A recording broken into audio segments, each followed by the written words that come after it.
Now, it seems in this particular industry, especially in the entertainment industry, the only slogan that is to go by is part your legs or lose your leg up. And by that, I mean you either open them up, ama ile advantage and you look on than you konayo, soon it will be gone.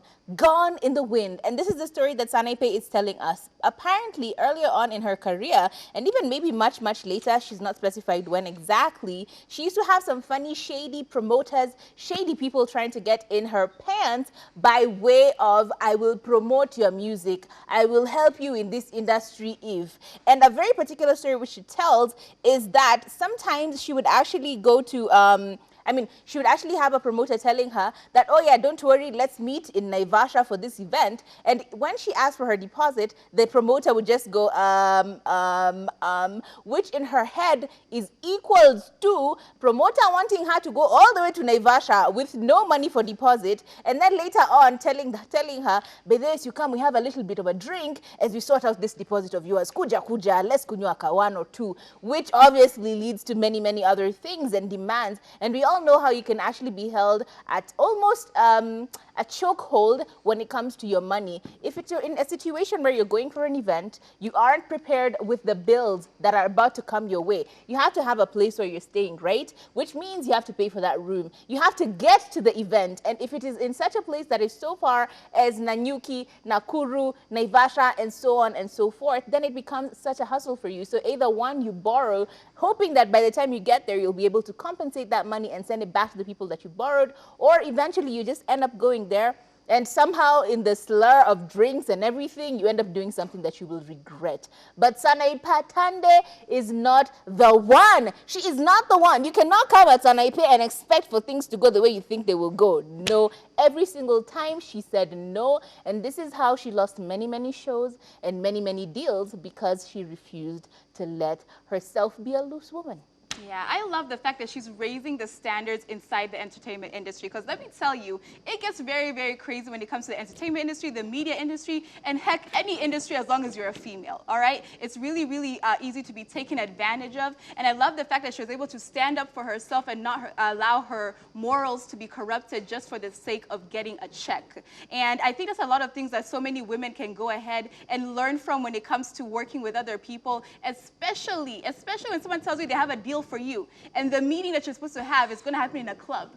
The meeting that you're going to have is going to happen in a bar. That's the time that you really have to put yourself into, like, I know in the industry that we're in, it's very capable, as in it's possible to have meetings like in clubs and bars and all of that stuff. Most meetings actually do happen in clubs. But as a woman, let me tell you, you better go and drink your juice. You better go and drink your soda. You better go and drink your water, because you don't want to be put in a compromising situation. You're there thinking this is your friend, but actually they're your business partner or your future employer, and now you're in a compromising situation where you have let loose a little bit because the drinks and the alcohol has gone ahead and gotten into your system. So it's very important to stay safe out there as ladies. And men, do better, okay? If you want the job done, then just ask for the job. Don't ask for anything else. If you want me to be your girlfriend, then ask me to be your girlfriend. You know, it's so sad that in this day and age, a woman cannot work with a man just professionally. This man and some women have to ask for something extra. It is so sad. But as for Sanaipei's case, she wasn't desperate. Yeah. So that is something that I'm learning from this whole story. Make sure you're not desperate in this life, because you will do stuff that you will regret and stuff that you wouldn't do on a normal day. So ladies and gentlemen, try as much as you can to do everything possible to not be desperate. Yeah. Which brings us to the conversation about fixing the Kenyan music industry. We cannot have people like Eric Omondi out here fighting and doing shenanigans when these are the topics they should be talking about.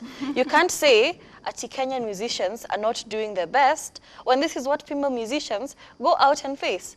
Like, if this is what is putting bread and butter on my table, I expect to be treated with some professionalism. Yeah. There's no way for me to have a gig, I have to sleep with someone. I'll even lose psych at kutoa music or anything. So, to the person who's fighting for the Kenyan music industry, these are the situations and the topics that you need to be addressing, as opposed to, doing videos, running around, doing clout videos. I'm not going to mention your name. Najijua. Yeah. So do better. Do better, guys. Yeah, and I like the fact that she shared her story, because this is how we get to learn about stuff. Yeah. Yeah, by people sharing their real life stories.